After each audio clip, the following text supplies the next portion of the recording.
Assalamualaikum warahmatullahi wabarakatuh.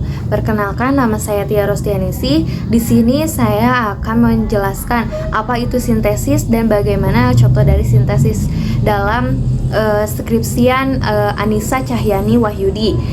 Pengertian dari sintesis. Sintesis merupakan kegiatan merangkum berbagai pengertian atau pendapat dari dua atau banyak bacaan untuk dihasilkan tulisan yang baru sesuai dengan keputusan penulis. Di sini ada beberapa sumber yang bisa dijadikan sintesis dalam skripsian Anissa Cahyani Wahyudi. Fungsi sintesis dalam sebuah karya tulis ilmiah adalah sebagai pendapat, gagasan atau ide baru yang diberikan oleh penulis untuk memecahkan masalah yang ditemukan. Gagasan ini secara luas memberikan pandangan komentar, pembahasan atau bentuk lain secara argumentatif oleh penulis dalam batas-batas tertentu. Mari kita simak sebagai berikut. Yang dipaparkan pertama oleh Pateda pada 1987 halaman 30-33 menjelaskan bahwa faktor-faktor non-linguistik atau faktor eksternal dapat berpengaruh terhadap pemakaian bahasanya. Faktor-faktor non-linguistik diantaranya adalah faktor sosial, tingkat pendidikan, tingkat ekonomi, jenis kelamin, umur, dan sebagainya. Faktor non-linguistik yang lainnya adalah faktor-faktor situasional, yaitu siapa yang berbicara, dengan apa pembicara itu diselenggarakan, kepada siapa, kapan, di mana, dan mengenai masalah pembicara itu. Kemudian dari sumber Kerr and Leonie 2004 pada halaman 41 mengatakan bahwa bahasa sebagai sarana komunikasi antara penutur dan mitra tutur yang dilakukan dengan baik. Hal ini bisa disangkut pautkan dengan ilmu sosiolinguistik yang menjelaskan bahwa setiap bidang ilmu tertentu mempunyai kegunaan dalam kehidupan praktis. Begitu juga dengan sosiolinguistik. Dari kedua sumber tersebut dapat kita sintesiskan atau kita simpulkan sebagai sintesis menjadi bahasa adalah aspek sosial dalam kehidupan manusia atau sebagai sarana komunikasi antara penutur yang dilakukan dengan baik. Adapun faktor non-linguistik yang dapat berpengaruh dalam pemakaian bahasa, diantaranya ada faktor sosial, tingkat pendidikan, tingkat ekonomi, jenis kelamin, umur, dan sebagainya. Itulah yang dimaksud dengan sintesis dari gabungan dua sumber tersebut. Dari contoh kedua, menjelaskan tentang bahasa gaul. Menurut Suprihation pada tahun 2016, halaman 10-14 mengatakan bahwa bahasa gaul adalah jenis perubahan bahasa yang terjadi seiringnya waktu. Bahasa gaul sering digunakan dalam suasana informal karena bahasanya yang sederhana dan penyampaian yang cepat, terutama saat berkomunikasi dengan anak muda. Bahasa gaul di sisi lain dapat digunakan dalam bahasa formal, setting juga.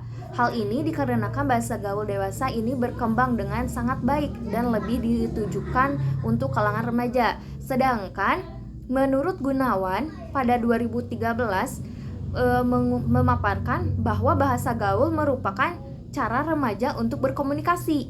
Nah, dapat kita sintesiskan atau dapat kita simpulkan dari kedua sumber tersebut menjadi bahwa bahasa gaul merupakan perubahan bahasa yang terjadi dengan seiringnya waktu, yang digunakan dalam suasana informal dengan penyampaian cepat dan bahasa yang sederhana bagi kalangan remaja. Contoh terakhir yaitu pada contoh tersebut ada 3 pendapat atau tiga sumber yang menjelaskan tentang apik. Yang pertama dari sumber Mulyono mengatakan dalam apik itu adalah bentuknya linguistik yang terikat baik secara morfologi maupun secara sistematis. Adanya afiksasi pada sebuah kalimat biasanya selalu melekat pada bentuk dasar afiksasinya, yaitu sebuah proses penambahan bentuk imbuhan sehingga membentuk kata dasar menjadi lebih kompleks. Yaitu menurut Mulyono mengatakan dalam afik yang merupakan cabang ilmu linguistik.